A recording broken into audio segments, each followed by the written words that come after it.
오늘은 우리 목자가 되시는 예수님께서 주신 말씀 시편 23편 1절부터 6절의 말씀을 중심으로 부족함이 없는 인생으로 채우심을 경험하라 라는 제목으로 오늘 말씀을 선포하겠습니다. 하나님 말씀 선포될 때 부족함이 없는 부유하고 풍성한 삶으로 채우시는 하나님을 체험하시는 이 시간 되기 원합니다.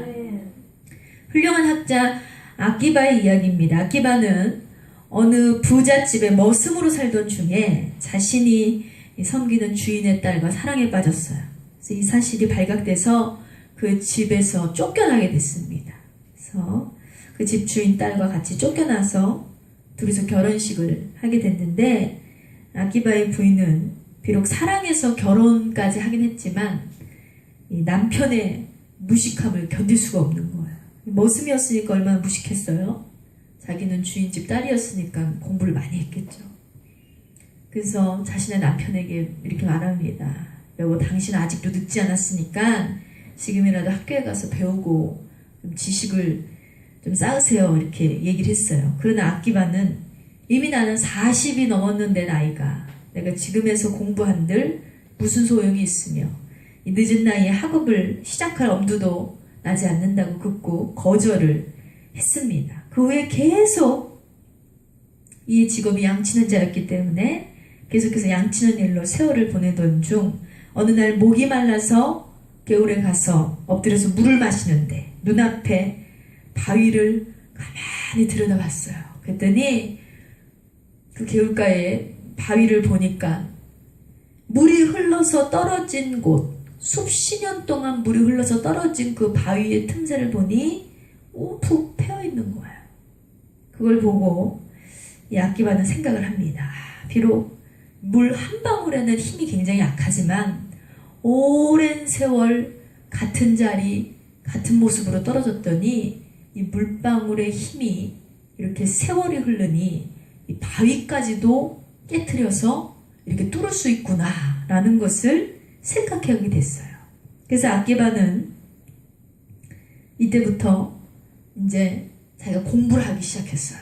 그래, 저 바위처럼 나도 지금 무식하지만 조금 시간이 늦은 것 같지만 지금부터 내가 꾸준히 공부를 하면 나도 좀 지혜로운 사람이 될 수 있을 것 같다라는 생각을 하게 됐습니다. 그래서 이가 그때부터 공부를 했는데 늦은 나이였음에도 불구하고 이가 열심으로 노력해서 공부를 한 결과 세계적으로 명성을 떨치는 위대한 인물이 되었다는 것입니다. 사랑하는 여러분, 노력이 없이는 어떠한 결과도 이룰 수가 없습니다. 여러분이 지금은 좀 부족하고 좀 모자른 것 같고 좀 어리석은 행동을 할 때가 많아요. 미련할 때가 많고 사람 보기에도 답답한데 하나님 보시기 얼마나 답답하겠어 우리가. 근데 하나님께서는 부족한 우리를 선택하셨다는 거예요. 왜 선택하셨을까요? 없는 것을 있게 하시는 것이 하나님의 능력이거든요. 다 된 사람을 쓰시는 게 하나님이 아니라 부족한 자를 선택하셔서 하나님의 반법대로 훈련시키시고 연단시키셔서 우리를 하나님의 복된 자녀로 만드시는 것이 하나님의 능력입니다. 그래서 여러분도 반드시 하나님 뜻대로 살기를 노력하며 실천하시기 바랍니다. 하나님의 인도하신 가운데 동참하는 삶, 하나님께 맡기는 삶, 의로 보득하는 삶을 우리가 살아가게 되면 우리 인생이 은혜의 보좌 앞에 나와서 더욱더 하나님 안에서 풍성한 삶을 누리게 될 줄 믿습니다. 자, 오늘 본문 말씀에 기록된 시편 23편의 배경을 말씀을 드립니다. 본문은 목동으로 양을 치던 다윗을 어릴 때부터 인도하셔서 이스라엘을 다스리는 왕으로 아주 부족함이 없이 축복하신 하나님을 다윗이 찬양하는 내용입니다. 다윗은 하나님을 나의 목자다라고 고백을 하고 있어요.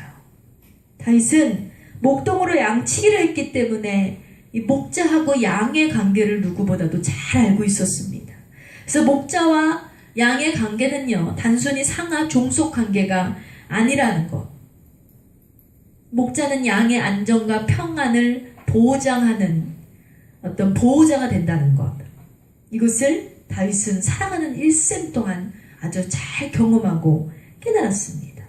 그래서 다윗이 살아가면서 하나님께 선택을 받았다고 해서 그가 어려움이 없었던 게 아니에요. 하나님의 인도를 받았다고 해서 그가 어떤 풍족한 삶만 살고 위기가 없었던 것이 아니죠. 그럼에도 불구하고 나의 목자가 되시는 하나님께서 계셨기 때문에 그는 부족함 없이 승리할 수 있었음을 고백하고 있습니다. 그래서 여러분들도 피곤하고 곤비하고 넘어지고 쓰러질 수밖에 없는 상황이 다가옵니다. 그럴 때마다 주저하지 마시고 보호하시고 인도하시며 부족함이 없이 채워주시는 하나님을 우리의 참된 목자로 삼고 나아가시기 바랍니다. 그래서 오늘 본문 말씀을 통해서 삶의 여정 가운데 우리가 고난을 겪을지라도 시련을 겪을지라도 우리의 목자이신 예수님만 따라간다면 반드시 승리할 수 있다. 다윗을 통해서 교훈을 얻으시기 바랍니다. 그래서 하나님께서 주시는 첫 번째 메시지는 하나님께서 항상 나를 인도하신다입니다. 다 같이 선포합니다. 하나님께서 항상 나를 인도하신다. 아멘.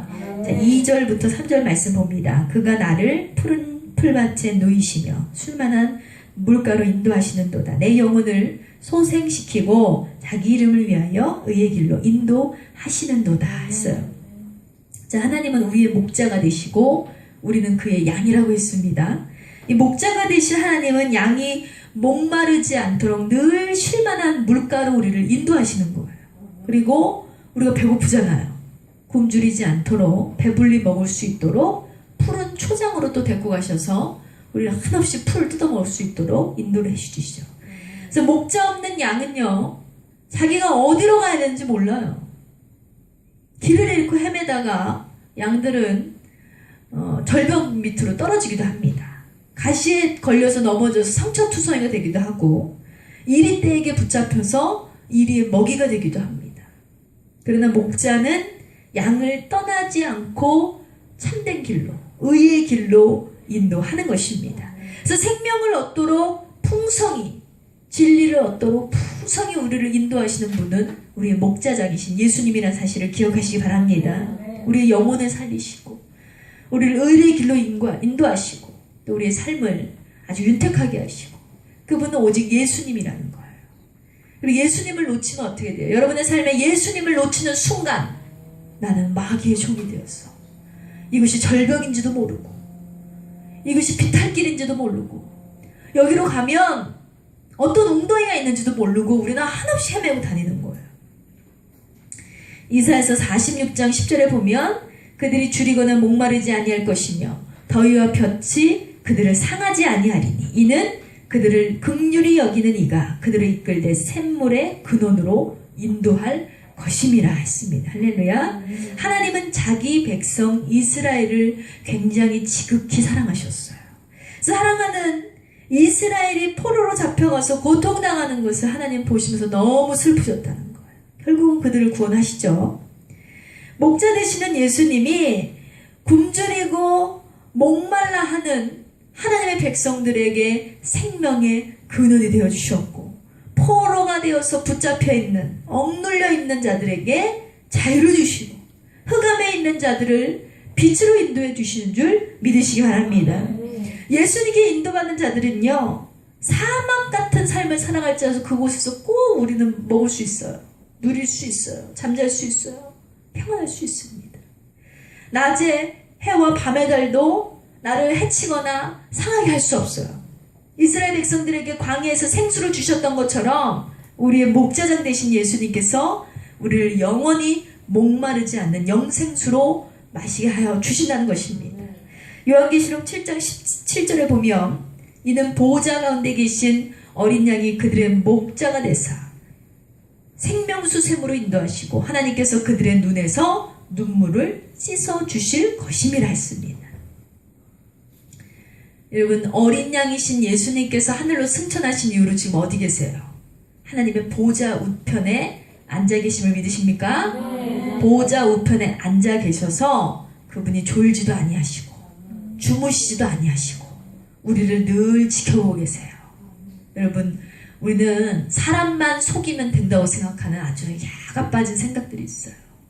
여기서 목사님만 속이면 되고 우리 엄마만 속이면 되고 내 동생만 속이면 되고 우리 사장님만 속이면 되고 모든 사람들이 그렇게 생각하고 있어요. 우리 남편만 속이면 되고. 그러면 그 눈만 피하면 내 모든 행동은 완전 범죄야 라고 생각을 하죠. 그런데 뚫어지게 졸지도 않고 주무시지도 않고 날 쳐다보시는 분이 계세요. 하나님. 여러분, 하나님은 절대 여러분에게 눈을 떼지 않으세요.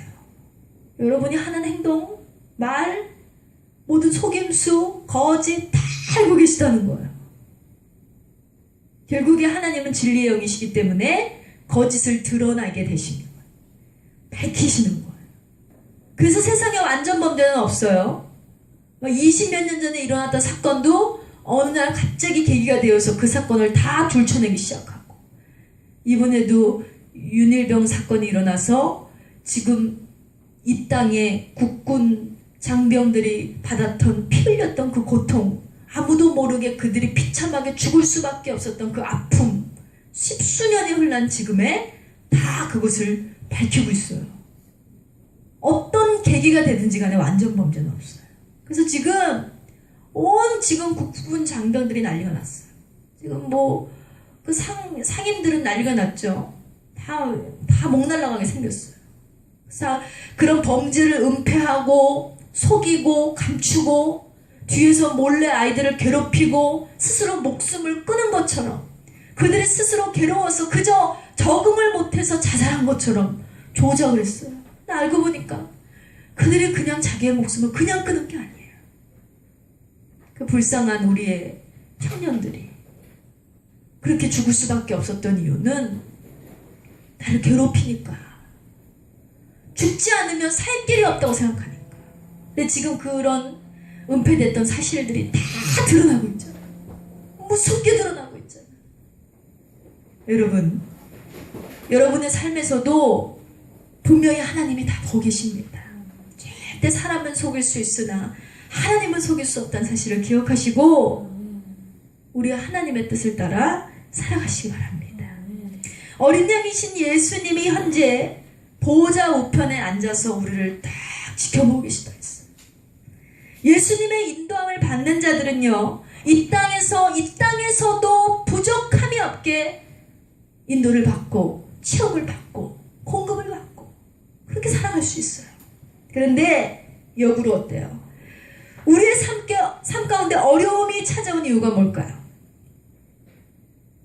여러분, 어려움이 찾아오기만 하면 혹시 하나님을 원망하지 않았는지, 평상시 하나님 믿지도 않으면서 어려움만 찾아오면 하나님 진짜 너무하신 것 같아요, 이렇게 얘기를 하는 거예요.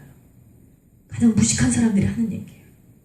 평상시 하나님 믿지도 않더니, 하나님 뜻대로 살지도 않더니, 하나님께 기도한 적도 없으면서 무슨 일만 일어나면 그때서야 하나님이 잘못했대. 말도 안 되는 얘기죠. 여러분, 스스로를 돌아봐야 돼요. 우리 안에 어려움이 생겼습니까? 과연 내가 하나님 뜻대로 산 적은 있는지, 하나님께 기도한 적은 있는지, 하나님 뜻대로 산 적도 없고 하나님께 기도한 적도 없고 하나님대로 앙망하며 나아간 적이 없으면서 하나님의 인도를 받고 싶다는 건 이것은 무슨 억지예요. 잘 먹고 잘 살 때, 하나님 평안 주셨을 때, 안식 주셨을 때 감사하고 기뻐하고 하나님께 예배하기를 힘썼어야 되지만 우리는 그렇지 않았잖아요. 여러분 잘 들으세요. 내가 그렇지 않았기 때문에 지금 힘든 거예요. 오늘날 여러분이 또 감사를 쌓지 않고 하나님 뜻대로 살지 않으면 언제 어떻게 위기가 다가올지 모릅니다. 교회 나오기 힘쓰시기 바랍니다. 하나님 뜻대로 살기를 기도하시기 바랍니다. 여러분에게 하나님께서 주신 누구나의 달란트가 있어요. 누구나 가장 모자란 것 같지만 하나님이 잘할 수 있는 무언가를 주셨어요. 찾으세요. 나에게 주신 달란트가 무엇인가? 무슨 일이 있어도 기도하셔 찾으시기 바랍니다. 그리고 하나님 뜻대로 그 달란트를 사용하시는 저 여러분 되시기 원합니다. 둘째로 하나님께서 주시는 메시지는 하나님께서 언제나 나를 보호하신다입니다. 다 같이 선포합니다. 하나님께서 언제나 나를 보호하신다. 자, 본문 23편 4절 말씀 봅니다. 내가 사망의 음침한 골짜기로 다닐지라도 해를 두려워하지 않는 것은 주께서 나와 함께 하심이라 주의 지팡이와 막대기가 나를 안위하시나이다 했어요. 다윗의 삶은요 굉장히 슬프고 힘들고 고통스러웠다고 했어요. 몇 번을 말씀드렸지만 다윗은 어땠어요? 다윗은 아버지에게 미움을 받는 사람이었어요. 아버지에게도 인정받지 못했어요. 전에도 제가 설교를 한 번 한 적이 있는데 사울이 왕이 되었지만 이제 사울에게서 왕권이 떠나가고 다윗을 하나님이 택하시려고 해요. 그래서 갑자기 사무엘에게 저 이세 아들들이 있는 이세 집으로 가봐라. 거기에 왕이 있다. 후계자가 있다. 갔어요. 이세, 당신의 자녀들을 다 데려오시오. 근데 아버지가 사무엘 선지자에게 데려온 아들이 다윗의 형제가 8인데 7명만 데리고 왔어요. 7명을 쫙 하나하나 첫째부터 둘째, 셋째, 넷째 막 보여주는 거예요. 사무엘에게. 신났죠, 아버지는. 우리 아들들 중에 왕이 있다는데 너무 신나. 근데 아들들이 첫째부터 7째까지 얼마나 이렇게 잘생겼는지. 키도 크고 잘생기고 멋있어 애들이. 대단하네. 사무엘은 순간 생각하는 거, 오, 첫째가 왕감이네. 근데 하나님께 기도하니까 아니래. 둘째가 왕감이네. 하나님께 기도하니까 하나님이 아니라고 하시는 거예요. 7째까지 다 봤는데 하나님은 이 중에 왕이 없다라고 얘기하십니다. 이상한 거죠. 그래서 사무엘 선지자가 어떻게 이새에게 물어봤어요. 당신의 자녀가 여기서 끝이에요? 이새는요 왕으로 택함을 받을 자녀 중에서 다윗을 쳐주지도 않았어요. 다윗은 그 순간에 뭘 하고 있었냐면 양을 치고 있었고 일만 하고 있었어요. 얼마나 불쌍해요. 똑같이 8명의 형제들이 있는데 아빠는 막내 아들을 왕감이라고 생각도 안 해요. 자식 취급도 안 해요. 오죽하면 다른 애들은 다 불러와가지고 면접을 보게 하면서 다윗은 부르지도 않아요. 이 한 장면에서만 벌써 얼마만큼 다윗이 차별을 받았는지를 알 수 있어요. 불쌍하잖아요. 어느 집안이나 막내는 굉장히 귀해요. 어느 집안이나 막내는 굉장히 이쁨을 받아요. 근데 다윗은 자기 아버지가 그게 자식인지 잊을 만큼, 부르지도 않을 만큼 그렇게 차별 대우를 받았다는 거예요. 형들에게도 사랑받지 못했죠. 전쟁이 났어요. 아버지가 그저 얘는 뭐 종에 다름없어. 종하고 똑같아. 아버지가 다윗을 불러서 네 형들이 지금 전쟁터에 나가 있다. 형들이 먹을 만한 참하고 형들에게 필요한 물건 좀 갖다 줘라. 무슨 종도 아니고 종을 시키면 되지. 이 막내를 갖다가 부려먹었어 아빠가. 그래서 전쟁터에 가 보니까 와 엄청나게 큰 골리앗이란 장군이 아주 키득거리면서 여호와 이름을 망령되이 일컬고 하나님을 비방하고 있고 자기는 뭐 전쟁터에 불러주지도 않았지만 그저 형들의 필요한 참과 어떤 뭐 필요한 물건만 갖다 주러 왔는데 심부름하러 왔는데 이거 보니까 화가 나서 견딜 수가 없어요. 다윗이. 그때에 다윗이 자기의 처지는 17살의 조그만 소녀였는데도 불구하고 내가 나와서 저자를 죽이겠다고 해요. 여호와의 이름을 함부로 여기는 저자, 우리를 괴롭히는 저자를 내가 죽이겠다고 해요. 사람들이 보기 웃긴 거, 우스운 거예요. 한마디로 모든 사람들에게 인정받지 못했어요. 다윗은 모든 사람들에게 조롱받는 사람이었어요. 그랬더니 형들이 뭐래요? 너 지금 장난하냐? 지금 우리도 지금 이 형들도 나가서 싸우지 못하고 지금 엄두가 나지 않는데 감히 니까짓게 나가서 지금 저 골리앗을 무너뜨린다고? 얼마나 형들이 비난을 하는지. 형들조차 막내인 다윗을 예뻐하지 않았다는 거예요. 여러분, 우리가 한 사람이라도 나한테 뭐라 그러면 우리 난리 나잖아요. 다윗은 이렇게 사랑하면서 자기의 친아버지에게도 친형들에게도 사랑받지 못하고 칭찬받지 못하고 어느 누구에도 인정받지 못하는 불쌍한 삶을 살았습니다. 여기서 끝이 아니잖아요. 그러게 통해서 하나님의 은혜로 왕이 됐는데 자기 아내 장인이 사울이 자기를 죽이겠다고 아주 그냥 밤낮 없이 쫓아다녀요. 그러다 이 저주를 받아서 사울이 죽었어요. 이제 나를 미워하는 것이, 이 세상에 나를 미워하는 자들이 너무나 많은데 끝났나 보다. 그랬더니 웬일이야, 내 속으로 난 자식 압살롬이 이제는 지 아비를 죽이겠다고 달려들어요. 다윗의 인생은요, 여러분, 그가 왕이 되었고 하나님께 으뜸이 되었고 쓰임을 받았다 하지만 그렇게 되기까지도 얼마나 많은 고통과 고난의 세월을 보내야 됐는지 몰라요. 다윗은 시편을 통해서 노래하잖아요. 하나님, 나의 대적이 어찌 그리 많은지, 내 대적이 너무 많아서 나를 치려 하나이다. 나를 도와주세요. 다윗은 날마다 하나님께 찬양하고 기도할 수밖에 없어요. 이것은 내 편이 되어야 될 사람들까지도 적이고 내 적인 사람들은 더 적인 거예요. 이렇듯 다윗의 삶은 사망의 음침한 골짜기를 다닌 것 같았어요. 정말 죽음의 터널을 지나가는 것 같은 얼마나 많은 상처와 아픔이 있었겠어요.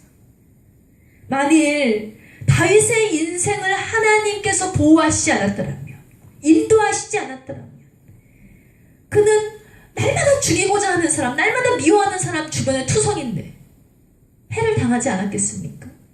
위태로운 삶을 살았다는 것입니다. 그러나 하나님께서는 언제나 이러한 다윗과 함께 하셨다는 거예요.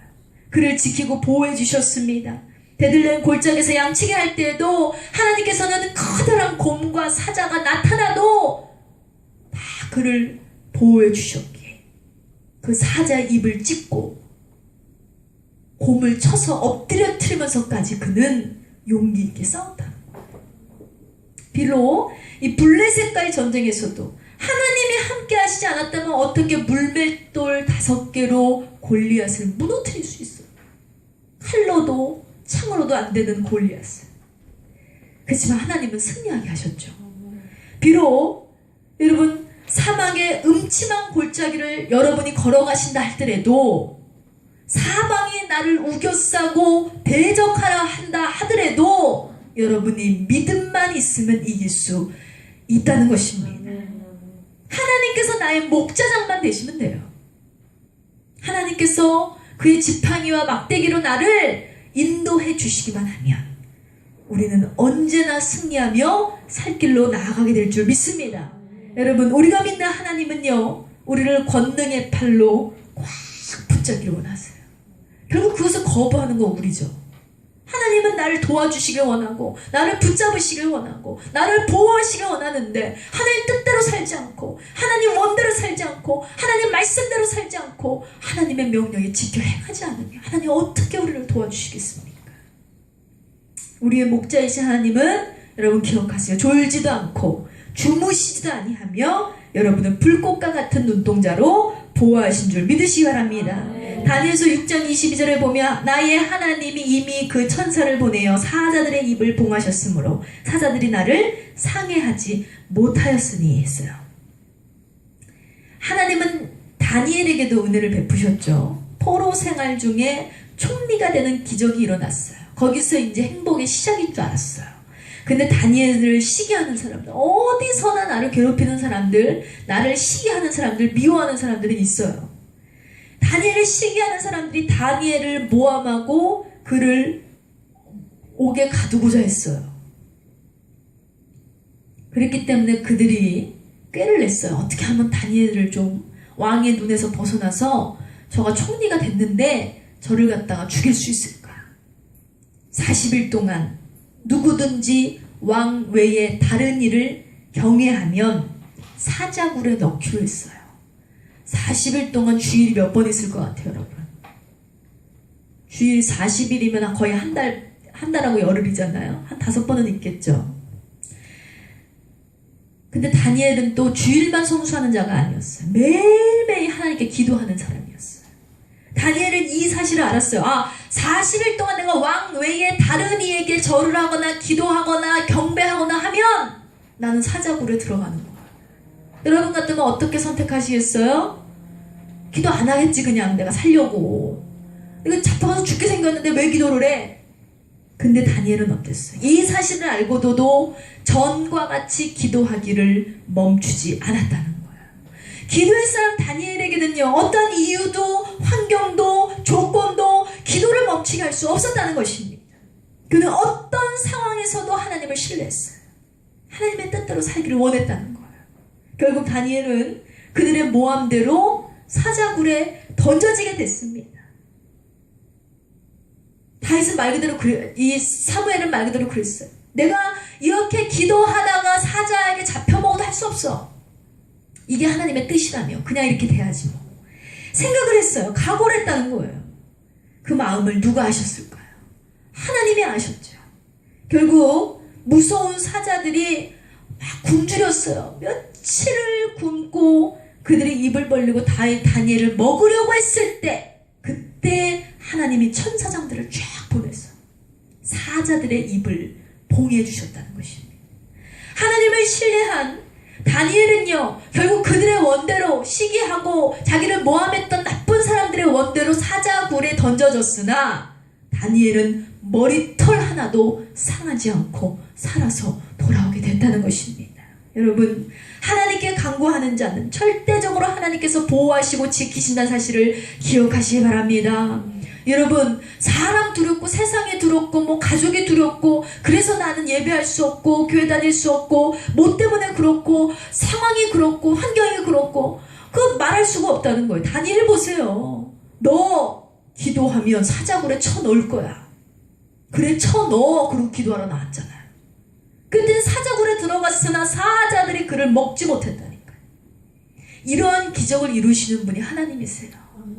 여러분, 믿음이라는 것은 내가 믿을 수 없는 상황에서 믿는 것이 믿음이지, 아무나 개나 소나 다 믿을 수 있는 상황에서 믿는 사람이 뭐가 특별해요?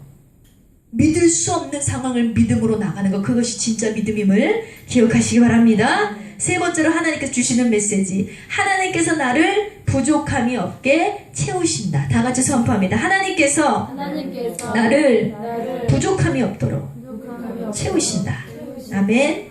자, 1절과 5절에 보면 여호와는 나의 목자신 내가 부족함이 없으리로다 라고 고백을 했죠. 주께서 내 원수의 목전에서 내게 상을 차려주시고 기름을 내 머리에 부으셨으니 내 잔이 넘치나이다 했어요.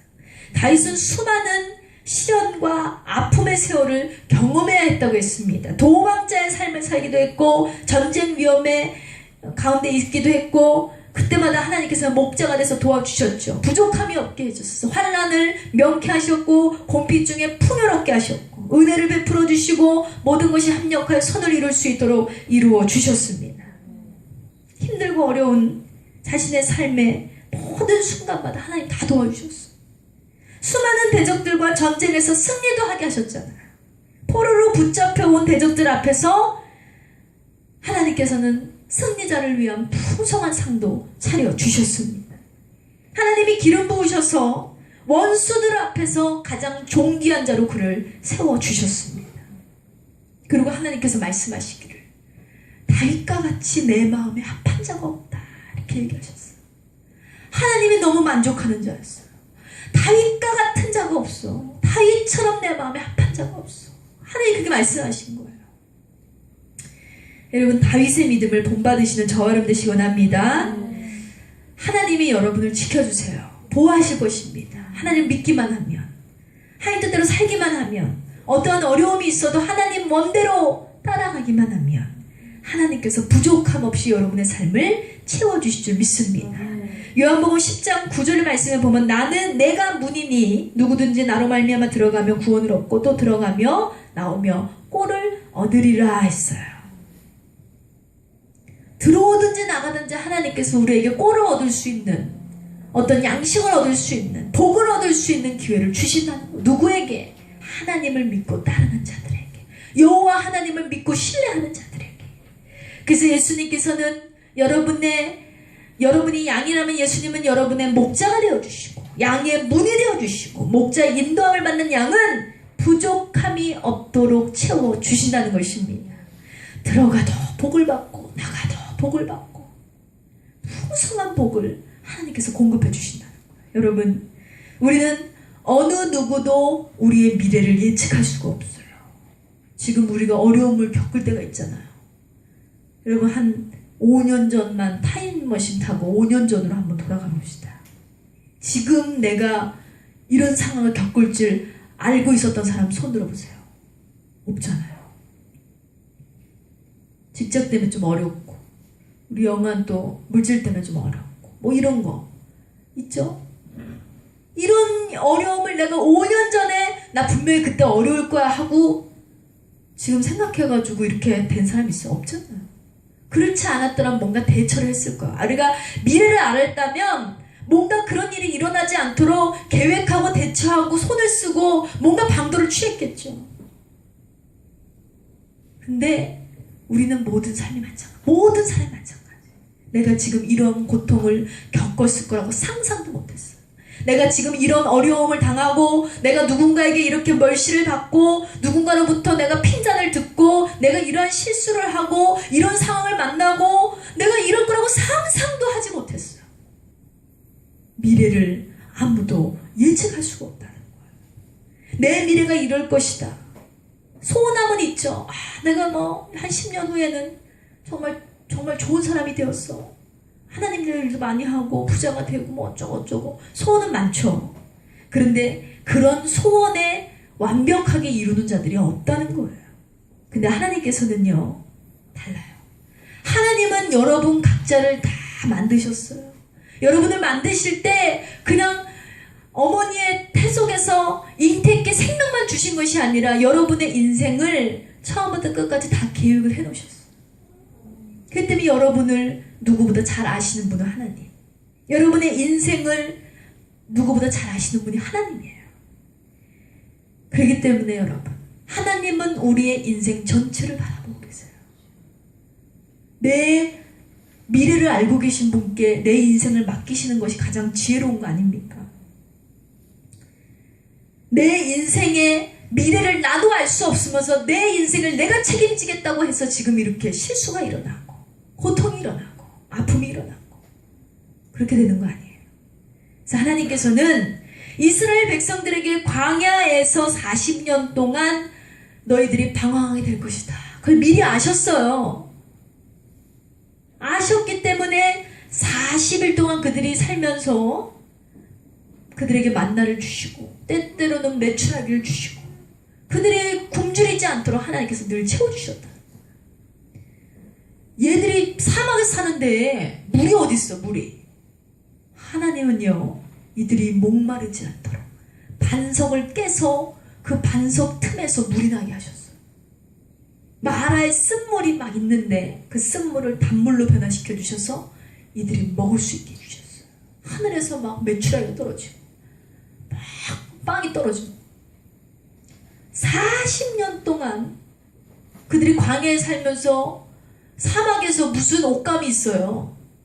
그럼 도대체 사막에서 얘네들은 40년 동안